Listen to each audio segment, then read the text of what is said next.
For those of you joining us, I'm going to give it a couple minutes. We'll get started probably a minute or two after start time, just to give everyone a chance to get on. But if you're joining us, we're here for Property Tax Basics. We'll jump in just a few minutes.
All right, let's see here. We're missing quite a few still, so I'm going to give it one more minute and then we'll get going.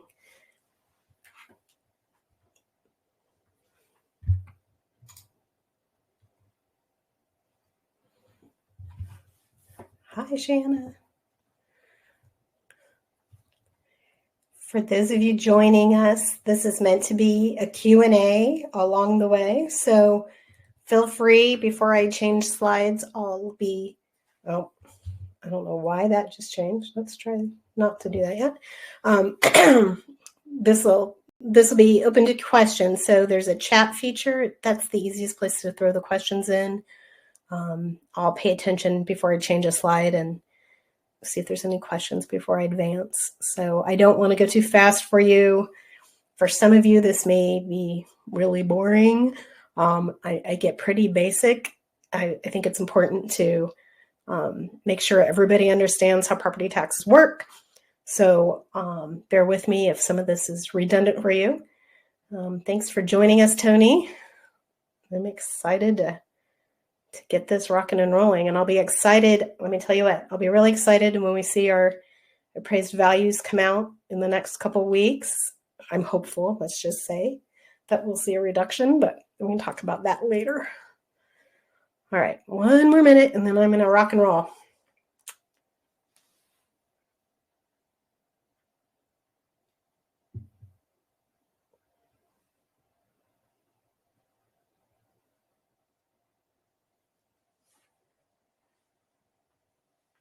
And if there's any Longhorn basketball fans out there watching the game, maybe you can throw a score in the chat every once in a while to let me know what's going on in the game. Last I looked, they were doing okay. So, and if you're not a Longhorn fan, don't hold that against me. All right, let's get this going. Again, Q&A, this is for you guys. So I personally love to do this kind of thing in person so I can get audience participation and feedback and questions. But I know that this is much more convenient for everybody, especially during a weeknight. It's hard to get anywhere around town. So I know webinars are the easiest way to go, but please feel free to ask questions in the chat along the way. I'm here to help. This is for you. It's not for me. So, stop me at any point in time. Okay. So disclaimer first. My name's Carlin Ellis, and I am the broker and one of the owners of Realty One Group Prosper. I'm not an attorney. I'm not a tax professional, and I'm not even a property tax consultant. I do have Richie joining us. He'll be coming in at the end of my presentation, and he'll share all of his wisdom with us. But I like to educate my agents, and I like to educate buyers, especially first-time home buyers, or if you're thinking about buying a home in the next year or two, this is really designed for you. It just amazes me over the years how many people I've seen purchase a home. They fail to file their homestead exemption. They don't protest their valuations.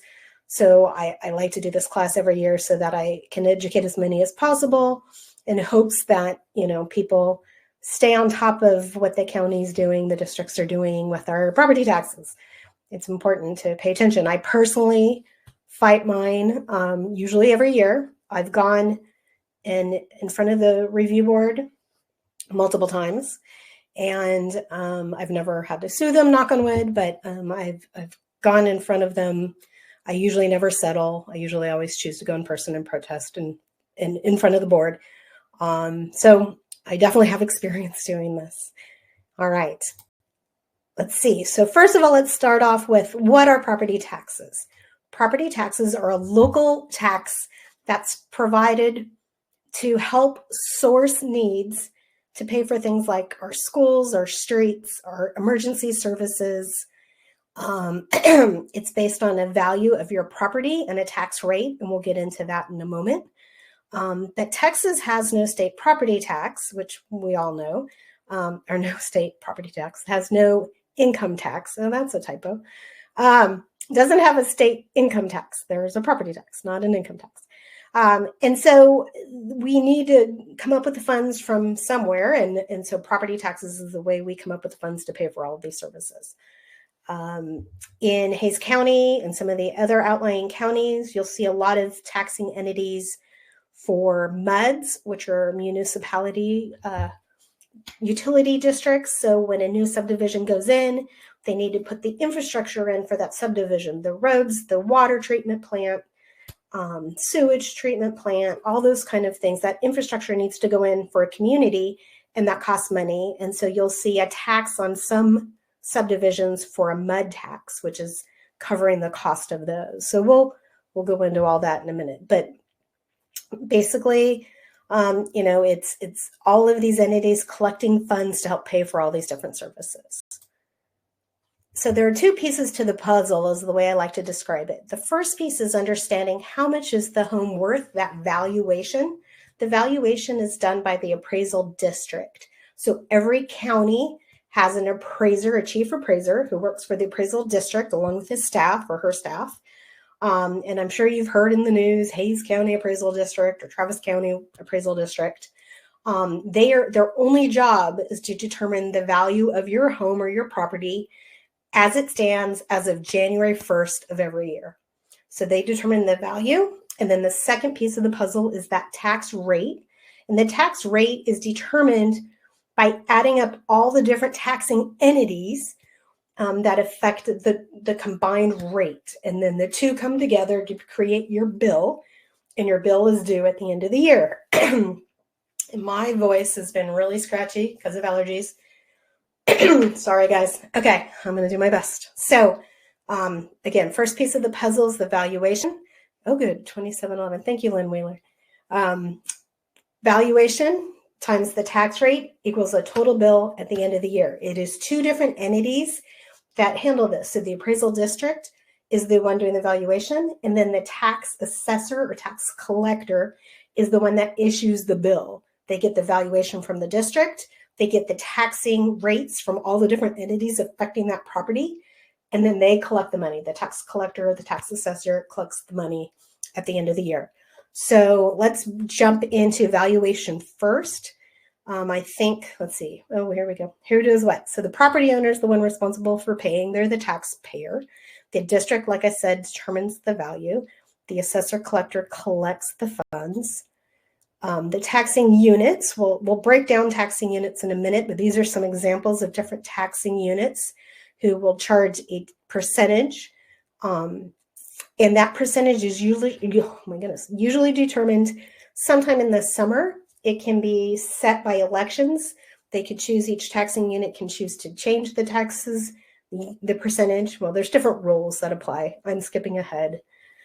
We'll get to that slide in a second. And then the Appraisal Review Board is a board that's consisted of local citizens that hear the disagreements between the owners and the district.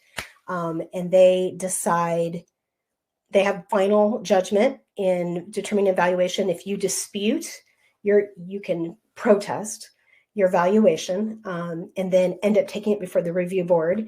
And then they will come up with a final valuation based on your argument with them. And then if you still disagree with that, you can take it a step further legally.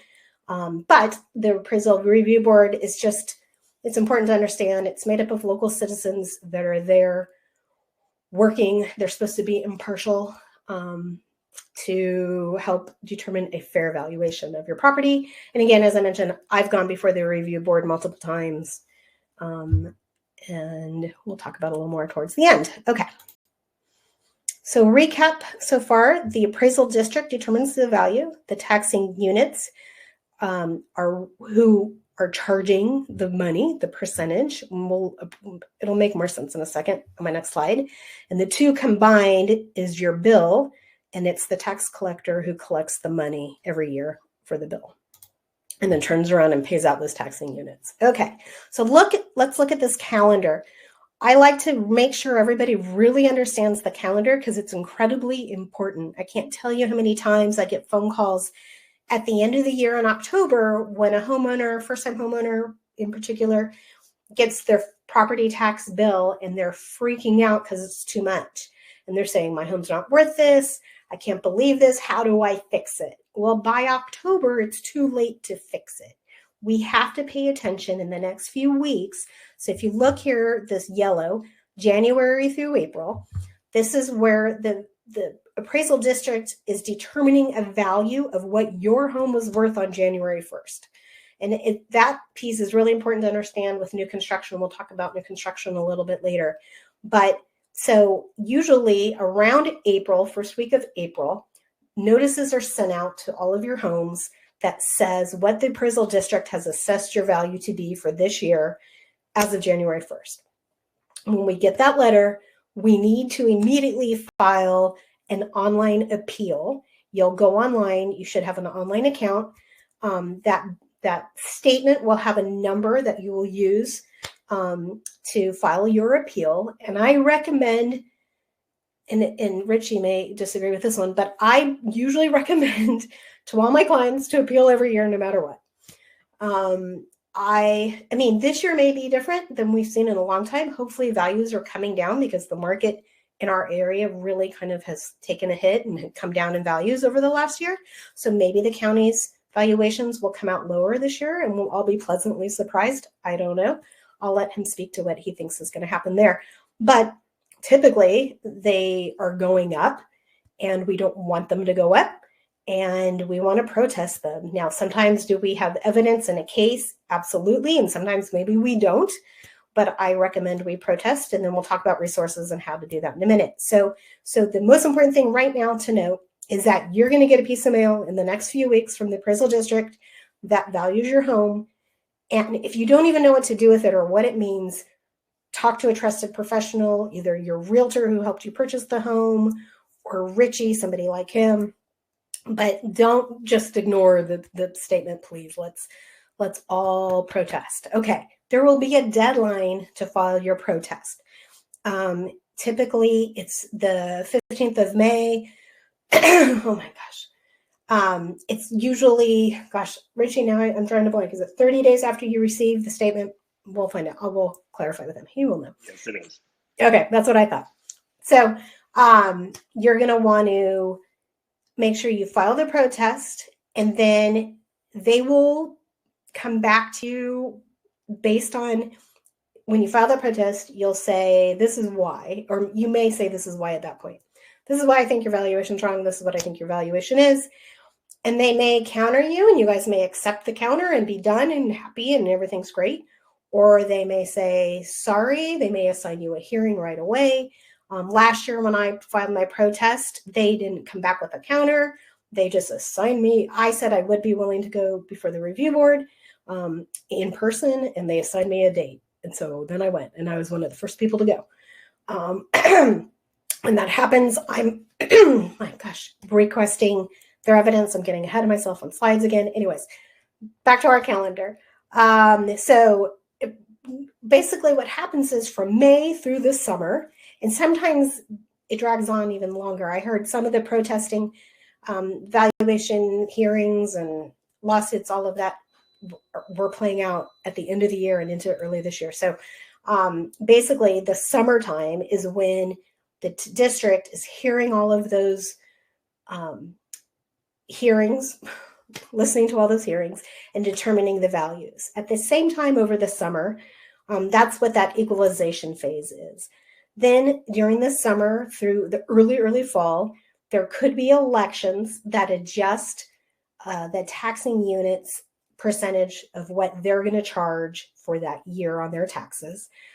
So for instance, the city of Buda may decide we need to increase our tax rate, and they have to put it, depending on the percentage of increase that they want to do, they may have to put it to an election. So then if the election's held and it wins, then that rate will be adjusted for the final bill in the fall. So that's kind of the calendar. I say kind of the calendar. We've seen over the last few years that the districts are having since COVID, I feel like the districts have had a really hard time following the calendar. They're short-staffed. And then in COVID, everything was online. It was a mess. So I just feel like ever since then, things have been a mess. Our bills, as most of you know, for Hays County especially, didn't even come out. Usually they're supposed to be out there for October 1st. And the bills in Hays County didn't come out until literally like December 31st or right at the end of the year. It was crazy. So from typically October 1st through the end of January, you have to pay the bill. Now, the one thing I do want to note that I didn't put on a slide is that when you pay your property taxes is the year that determines you can write off those taxes on your tax returns. So for those of us that didn't get a bill till the end of the year, more than likely our taxes got paid in January of 2024. And then we may pay this year's taxes in December. And so we may be writing off 2 years of property taxes on the same return. So that's something to note. If your taxes are in an escrow account, your bank, your mortgage bank will use that escrow account to pay the bill.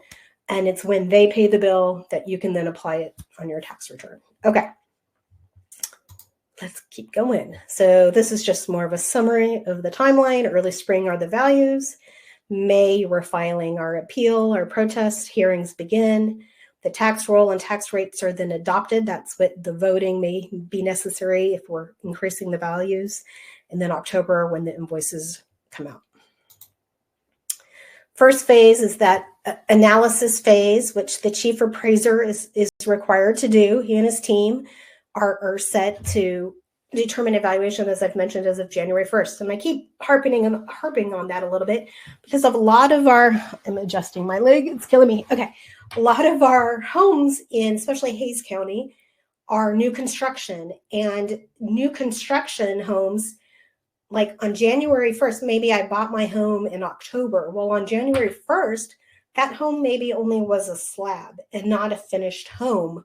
And then it got finished throughout the year, and it was complete in October, and I moved in October. Well, I don't want to pay taxes on a complete home for the year.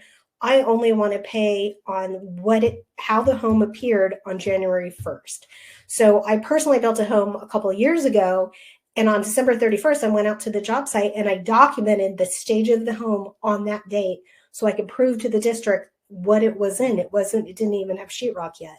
So I was ready for the fight if they were going to come back and try and tax me on a full complete home, I was going to be ready to show them, no, my home was only at frame stage. So again, it's based on valuations as of January 1st, which means we're looking at home sales. If we need to look at sales, because we're determining a value, we're looking at the comparable solds for that previous year.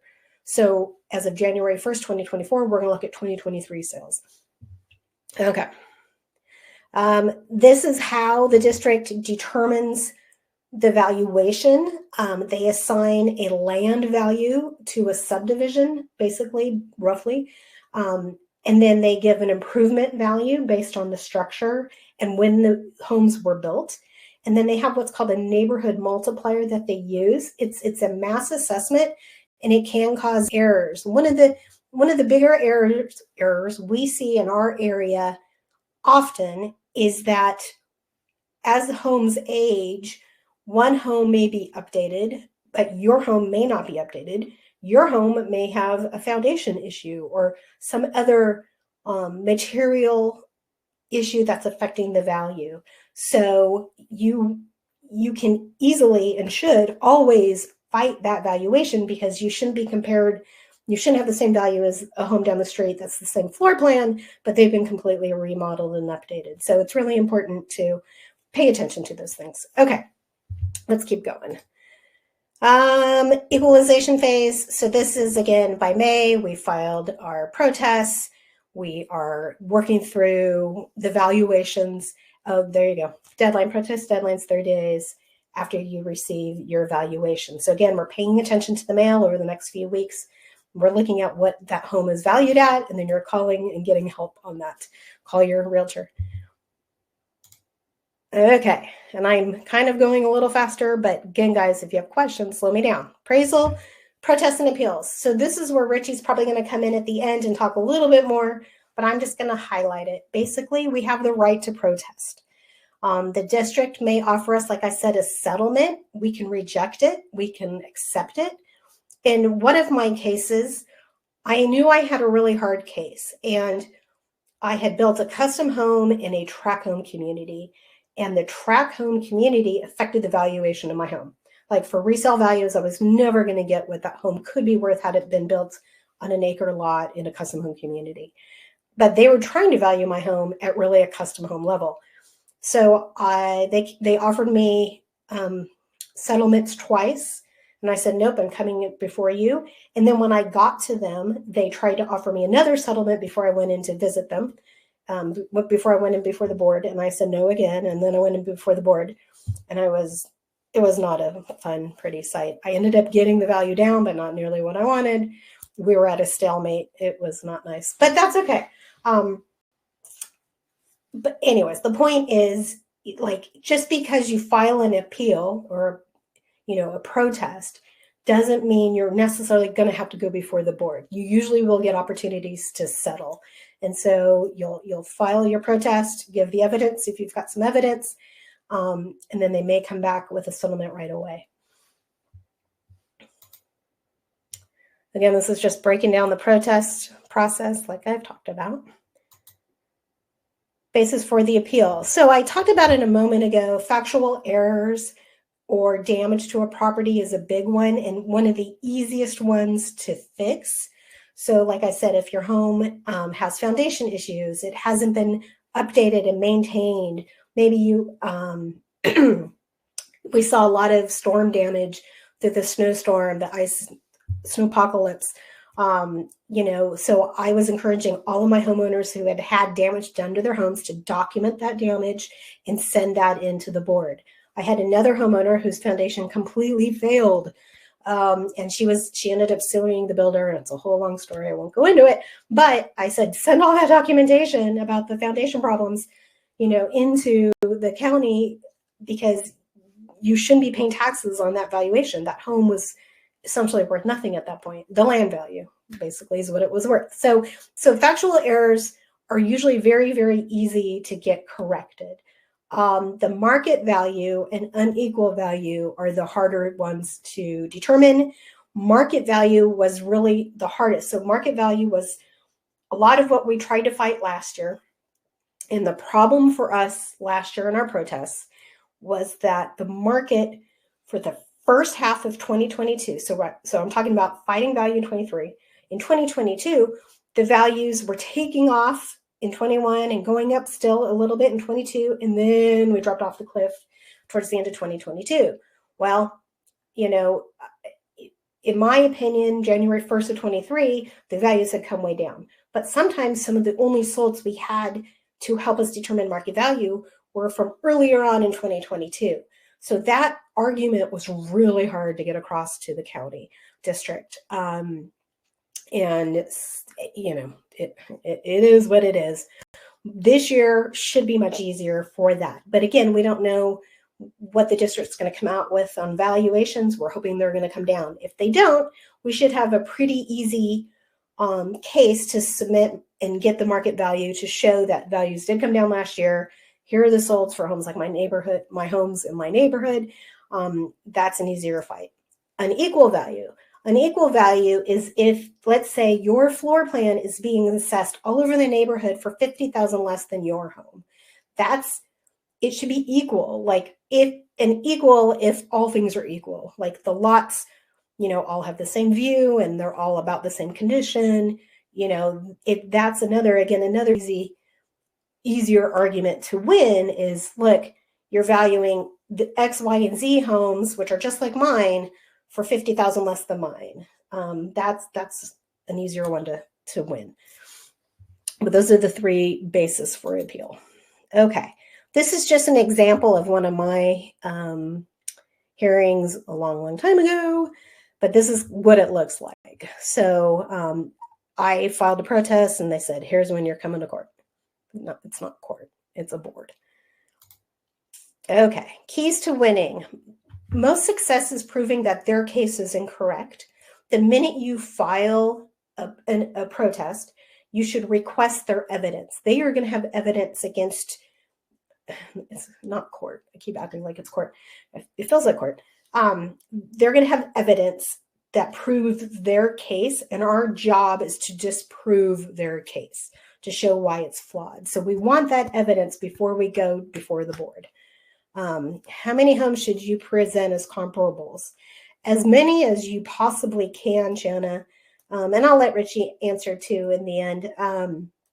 But I mean, at least 3 for sure, but the more the better. Ask your agent, if you purchase a home using an agent, ask your agent to help you pull comps, or hire a professional to do it. I have hired professionals before to help me. I have people who say, I need to file a protest. I can't afford this valuation. And unfortunately, that doesn't matter. They have a job to do and they have to do their job. So you've got to have, you know, evidence to support your case or we're in trouble, unfortunately. If you recently purchased a home for less than what they assess you at, that's usually a pretty easy way to fix it. So you would, in your protest, you would say, I just bought my home in October. Here's my closing disclosure that proves the price I paid for it. And then usually they'll adjust it down. I have seen a couple times where they didn't. But again, it was during the time when prices were still going up and you bought it earlier in the year. And at the end of the year, it was worth more. But right now, for sure, that argument should not win, but they should adjust the valuation down. And again, the last one is, if your home has damage issues, document, send in photos to prove your case, and that should really help you. Second piece of the puzzle is the tax rate. So what we just discussed was all about the valuation, which is done at the district. Now we want to know, what is the tax rate for the home? And the one thing I didn't put on a slide that I really do want to point out, if you're a first-time home buyer or thinking about purchasing a home, is that one subdivision can vary as much as 1%, and the 2 subdivisions can be right next to each other. So subdivision A could be taxed at 3%, and the subdivision B could be taxed at 2.04%. So, and that's a little drastic, but it can happen. So it really is important to pay attention to where you're buying the home. What is the tax rate for that specific community? Sometimes for that for that house you're looking to buy, But I usually will say, if you're really tight on your ratios, payments a concern, then focus on neighborhoods that have lower tax rates. Again, in Buda, I like to say Buda because I'm sitting here in Buda right now, but some of the older neighborhoods are down at 2.04. I'm in Manchac, I'm under 2. And then there's some neighborhoods in Buda that are over 3. So it just can vary greatly. Every entity, county, city, the roads, the school district, schools are a huge tax. MUDs, like I talked about, the MUDs are those districts that are created to put in the infrastructure when putting in a new community. And the train's about to go by. I apologize. Okay. So city and county can increase minimally without an election, but if they need a larger increase, then the voters must approve that election. School districts need votes. You guys see those all the time. The MUDs usually are not going to change. However, a good thing to note is that MUDs will go away or should go away, but it will take years, like 30 years to pay off bonds for MUDs. So depending on the timing of when that neighborhood was built, it may be coming off fairly soon, but most of our subdivisions around here are newer subdivisions, and those MUDs are going to be there for a while. There are also additional rates, emergency services and roads and those sort of things. Those are usually going to be set and fixed and very rarely fluctuate. Here's an example of, this is from 2021. So these have definitely changed, but so there are different MUDs on here. Emergency services is the ESD, the cities.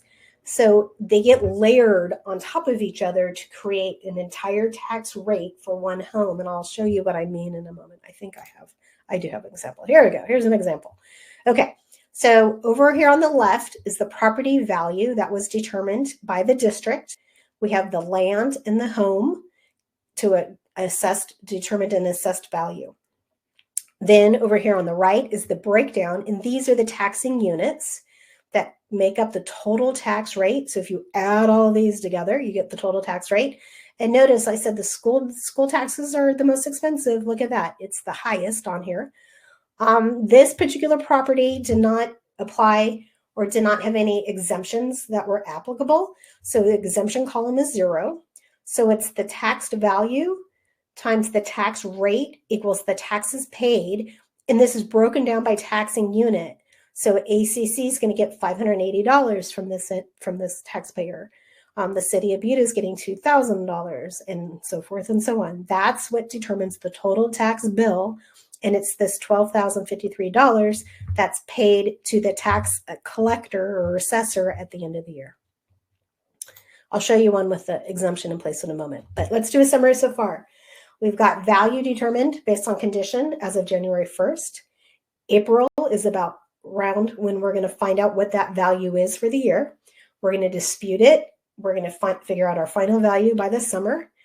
Then the final tax rates will be determined in September. And October 1st, we'll get the bill if everything falls into place timeline-wise. But again, the last few years, timelines have been a little blurred. November, December, we pay our taxes. January, February is your last chance to pay before you're going to get a late fee. And taxing units, unpaid property taxes can result in a foreclosure. So keep that in mind. Here's a tidbit. If you ever started out a mortgage with not escrowing your taxes, and then you find yourself in a financial hardship and you cannot pay your property taxes, let your mortgage holder know that you can't afford your taxes. They will pay them for you, and then they'll force an escrow for you. But that will buy you some time and help you because they don't want the unpaid taxes to be foreclosed on. They don't want that entity, the tax assessor, collector, I can't talk, to foreclose on the home, and that first lien loses the home. They'll never want that to happen. They'll want to protect their position on that mortgage. And so the minute you can't pay your taxes, if you're not escrowing them already, let them know they'll pay the taxes for you. Okay. Let's keep going. A couple more things to note, and then I'm going to hand it over to Richie. So exemptions. I'm not going to go into too much detail on any of these exemptions except homestead. Homestead is when it's your primary home. You reside in it for the majority of the year. You're going to file a homestead exemption, and I'm going to show you the benefits of it in a moment. There's also an over 65 exemption. There's a disability. There's a veterans and an ag exemption. I'm not going to go into breaking down details of how to apply for all those different exemptions. I would say if you have any questions about this, just talk to the tax district and they can help you walk you through. The great thing that's come out of our legislature in the last, was it 2 years ago now? Is that we do not have to wait. We used to have to wait until we occupied the home on January 1st to file our homestead exemption. That rule went away and we can file our exemptions immediately. So if you haven't filed your homestead exemption, you bought it last year and you haven't filed, or you bought it this year and you haven't filed, go ahead and file. Okay. This is an example of an entity, a homeowner who filed a homestead exemption. This is another good thing that came out of our legislature this last year is that we have this $100,000 reduction in the assessed value. So the assessed value over here on the left was almost 705. The 100,000 comes off of 705 and makes it taxed at 605 for the school taxes, and that results in a tremendous savings. Angie, the 100,000 homestead exemption on your mortgage bill should have come out in last year's taxes. So at the end of 2023, it would have been on that tax bill. This is an example of a tax bill for me for last year with my exemption in there. So you should see it. Different entities offer different discounts, and some don't offer any discount for the homestead exemption. But you do want to file the exemption if it applies to you, so that you can get as much of a savings as possible. It all adds up.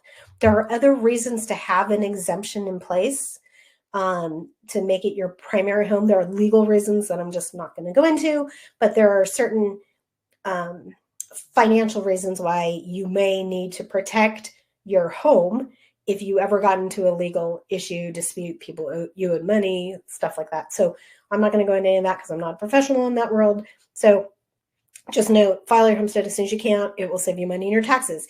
The other great reason why you want to have a homestead exemption in place is that the district can only raise the assessed value by, 10%? No. Richie? 10% for homestead, okay. And 20% non-homesteads. There you go. Thank you. 10%. I don't know why I'm so tired. It's been a long week. 10% a year. So values, when they were going up like crazy, 21, at the end of 2021 into 22, values were going up more than 10%, but luckily they couldn't on your tax bill go up more than that 10% cap because of the homestead protection. And that's when a lot of homeowners went, I don't have that homestead protection, and mine went up. Luckily, we can file and retroactive it. Activate it. You have to go to the district and ask them and say, look, here's proof. I bought them 3 years ago. Never filed my homestead exemption. Please help me. And they'll work with you on that. But it's really important to know, file your exemption. What does that look like? Here's the application. It's a Form 50-114. And you will need to prove that you do reside in the home. And the primary way you'll do that is they want to see that your address on your driver's license matches the property address. There's other information that they may require, and some exemptions, like ag exemptions, require a lot more documentation and multiple years of documentation. But again, I'm not going to go into any of that right now. Just note, like, if you're looking at buying ag exempt property, talk to the district. If you are over 65, definitely there's a section on this for the over 65 exemption and for the vets and disabled. So just note, you want to definitely take advantage of all of those. Okay, I'm going to do a couple quick notes on purchasing your first home in case you are a first-time home buyer thinking about buying a home. I just want to make sure you understand a couple things really quickly. If you plan to purchase a home this year or next, it's important to understand what happens at closing. So the title company who's handling your closing is going to order what's called a tax certificate. The tax certificate shows them, oh my gosh. Sorry guys, that's going to be awful. Okay. Shows them what the tax rate was for last year and what the value was for last year. Now, depending on when your closing is, this year's value may be out, but like right now, the values for this year are not out. So if you had a closing next week, then they would look at last year's value and last year's tax rate and tax accordingly. Now, the problem with that is that values will probably come down. So if I'm selling my home right now, I would want to file a protest to get the value down, but I'm going to pay on my closing table a higher tax bill because seller owes taxes through the day of closing for this year. So values, when they come down and that final bill comes out, is probably going to show that I actually owe less than what I had paid at closing to the buyer. And that buyer is going to owe me some money back at the end of the year. Well, 2 years ago, it was the opposite. The values are going up. Title companies were not collecting enough taxes. And now the buyer was paying for a much higher bill than what was estimated at closing. And that was not fun at all. I have an example here on the next slide to show you. So closing prior to April. April is the rough estimate of valuations. They're using last year's tax rate and valuation. Taxes are at $11,091 in this example. I just pulled this out of the air. But after April, we have last year's tax rate because we don't know the tax rate. The final tax rates we're not going to know until the fourth quarter typically. But we should know what the valuation is. So they're going to have to use this year's valuation once it's out to determine the taxes. Now, again, it's the seller who's going to pay taxes on that calculation as a credit to the buyer at closing based on those figures. So in this example that I've highlighted here, title used 2023 tax rate of 2.07 with a valuation of $450, but the market fell and values ended up falling to $395. The final bill was $1,138 less at the end of the year. So the seller actually owed a refund for 4 months for $380 to the seller. So what does that mean? It means at the end of the year when the bill comes out, that seller should look at the bill. It's online, it's public record, and see what it was and go, hey, seller, or hey, buyer, you owe me $380. Here's where you can send me the check. And the buyer needs to send a check. Everybody has signed a document at closing agreeing to do this. So it's really important to understand that. And I know I just went through that really fast. One more note, I think, and then I'm turning it over to Richie. Notes on new construction. This gets people into trouble a lot because, unfortunately, like I said, valuations determined what the home was, what stage the home was in on January 1st. And sometimes when a lender is getting ready to prepare the closing documents and they're looking at the final figures, they're looking at taxes from the home before it was built, right? Like last year's taxes, the home wasn't even there, let's just say in theory. So it was only the land. Now the lender can't use only the land value. They're going to come up with a figure that hopefully is pretty close to what the actual taxes will be. But usually they underestimate, in my experience, they underestimate by several $100s, if not $1,000 or more dollars.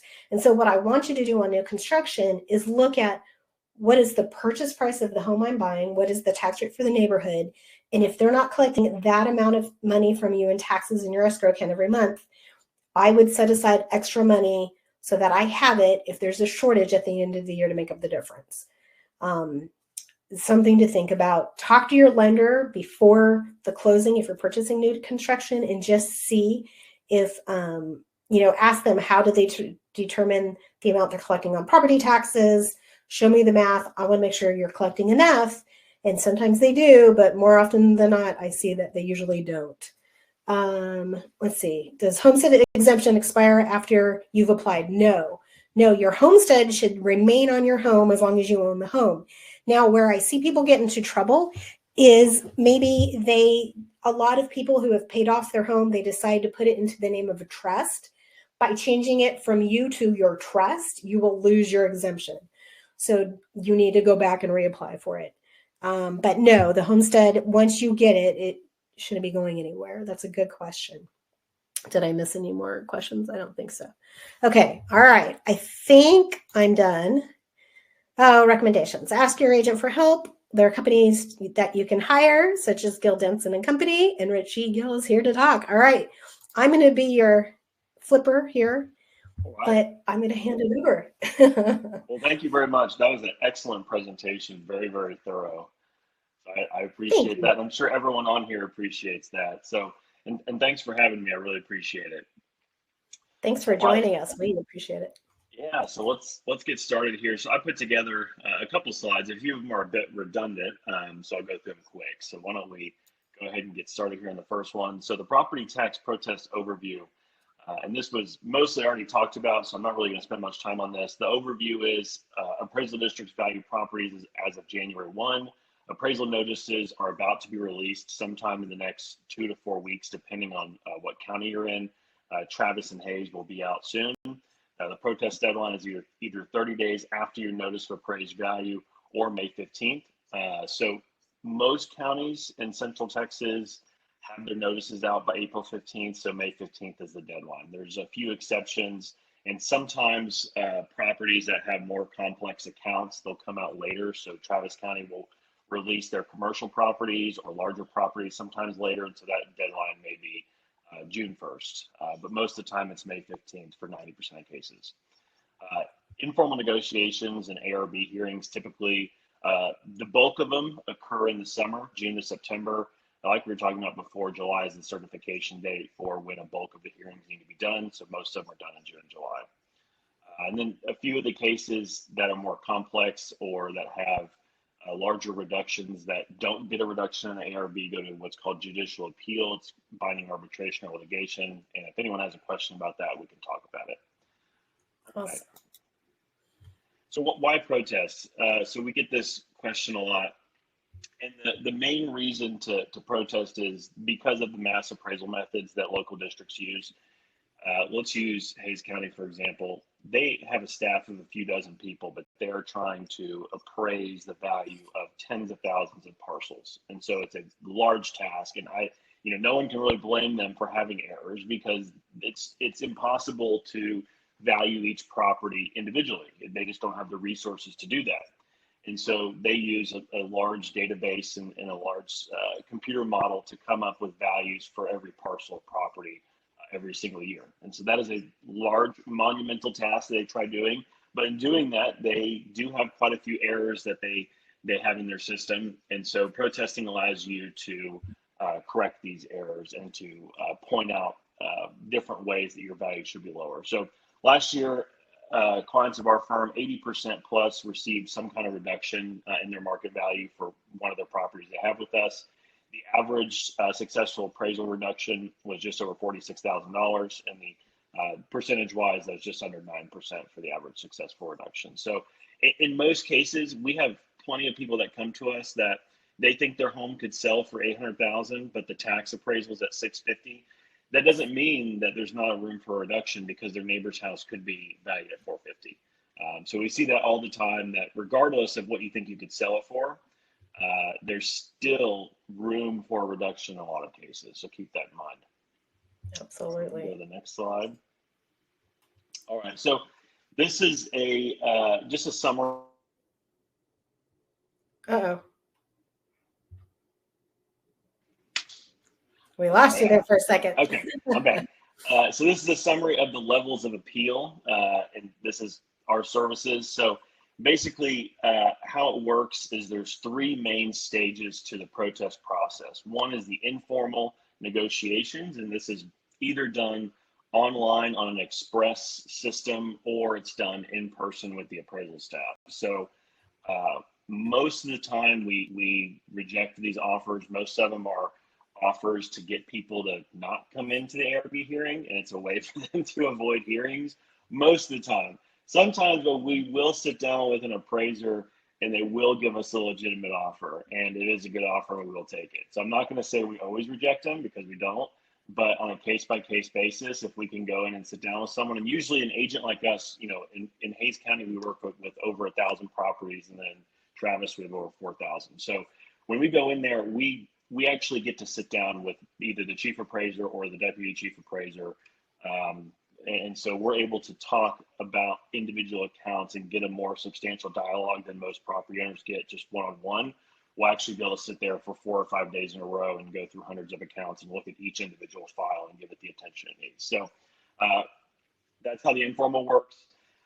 A lot of the cases in Hays, we're more successful with the informal hearing. Their appraisal staff with us has worked with us the last few years, so it's been more successful. Travis County is more difficult to deal with, and the more goes to ARB. So ARB, like we explained before, is basically, it feels like small claims court.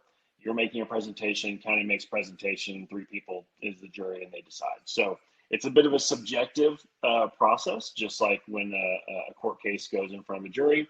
You don't know what their mood's going to be. You don't know what prejudices and biases they have, and what views they have on valuations in the world. So I will say we're able to settle 95% of cases in the ARB hearing stage or the informal stage before that, and then only a very few cases go to judicial appeal, which is suing the county appraisal district or going to binding arbitration for cases under $5 million.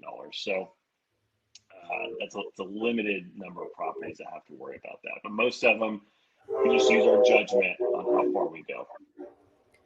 I find it interesting what you said about Hays County versus Travis and Williamson, because in my experience, when I look at our clients and especially last year, who filed appeals, I felt like Travis and Williamson were so much easier and like reduced, and Hays just said, we're not reducing.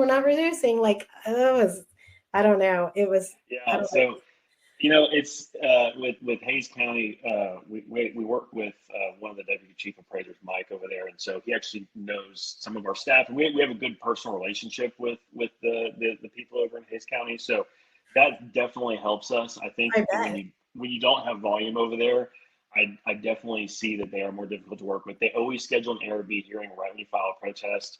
They don't wait to do, informals back and forth. A lot of times they stick a date on the calendar the day one you protest, whereas Travis and Williamson have a little more back and forth on trying to settle informally and trying to get you to not come to the ARB. So they have more processes in place to avoid the hearing, whereas Hays automatically sends everyone to a hearing. Gotcha. That's good to know. Yeah, all right. Williamson, going back to the county differences, Williamson last year is really one of the few counties in the entire state that had a large decrease in the average appraisal value. So Travis, Hays, most of the surrounding counties around us, they either stayed the same or had an increase last year. Some of them had a large increase. Williamson actually had a decrease last year, and it's kind of one of the very few counties that had that. So protest success in Williamson was actually tougher because we had a tougher hurdle to reach. Travis and Hays, we had more success percentage-wise. That makes sense. Absolutely.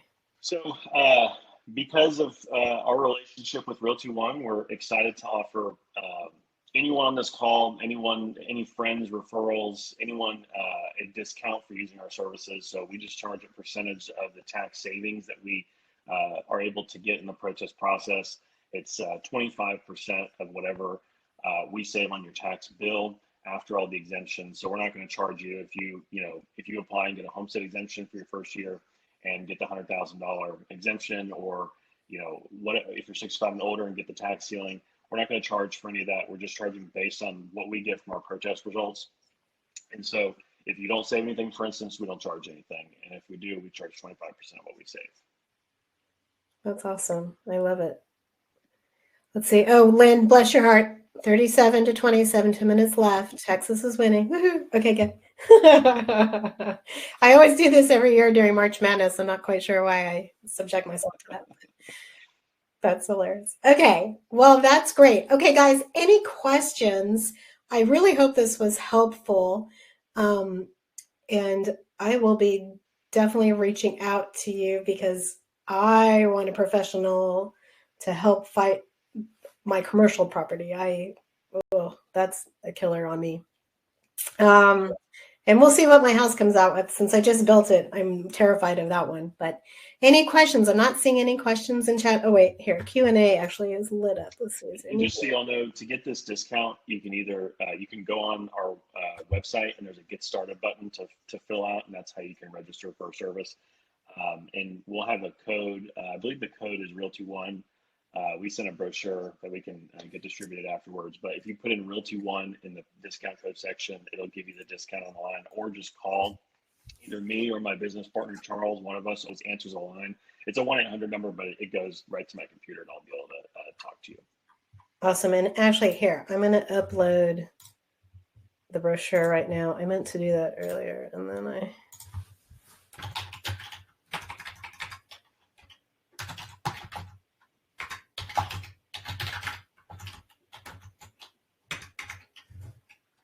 There's actually there's a couple counties that have already released in North Texas, and we're kind of seeing the first couple counties come out, and unfortunately they have gone up. Seriously? Yeah, it was Rockwall County came out last week, and they're the first county in the state to come out, and we just dug into their data a couple days ago, and they had an average increase of about 5% across the board, which is really shocking for me to see, because Rockwall, I mean, all across the state, we've seen a decrease in value from 2022 to 2023. But appraisal districts always find a way to go up. So, it's hard to tell what's going to happen in Hays and Travis. So we'll know in 2 weeks. Gosh darn. All right. I just shared. I think there was actually another slide on this about the updated tax law. Yeah, there we go. We got some more. Okay. Yeah, there's a few reductions on there. We can go to the next slide. There we go. Okay, real quick before we. Yeah. And basically, there was a couple important changes that happened in the 88th legislature last year that did affect property taxes. So the first one is the homestead went up from 40,000 to 100,000. That was a big increase. It previously went from 25 to 40. The state is now paying down 10.7 cents per $100 evaluation. They call it rate compression. So basically, instead of the local district collecting the money from you, they're getting it paid down and getting funds sent from the state. So they're still receiving the funds, they're just not receiving it from you, they're receiving it from the state. The third important point is non-homestead properties under $5 million have a 20% appraisal cap. So just like homesteads have a 10% appraisal cap, non-homestead rental properties, commercial properties have a 20% assessed cap, which is good, but at the same time, they shouldn't be going up 20% every year. That would be definitely concerning if you're reaching that cap. So keep that in mind. Yeah, my commercial property that I own, I got away, I will say, with murder for years, and then it more than doubled one year. Like, it was horrendous. So, yeah. All right. So, guys, I've added, if you look on the webinar, there's a place for files. I've added the slides that include all of Richie's slides and my slides, and then his discount brochure as well on there. And then here's his contact information. So, we thank you all for being a part of this. And Richie, thank you so much for your time tonight. I really appreciate it. And if there's no other questions, let me go back to chat and just make sure. All right. Awesome. Yeah, Dean says it's a great rate. 25% is really awesome. So thank you for that discount. We really appreciate it. You guys, go Horns, hook 'em. And we'll see you later, guys. Take care. Bye-bye. Good evening. Thank you very much. Thanks. Bye.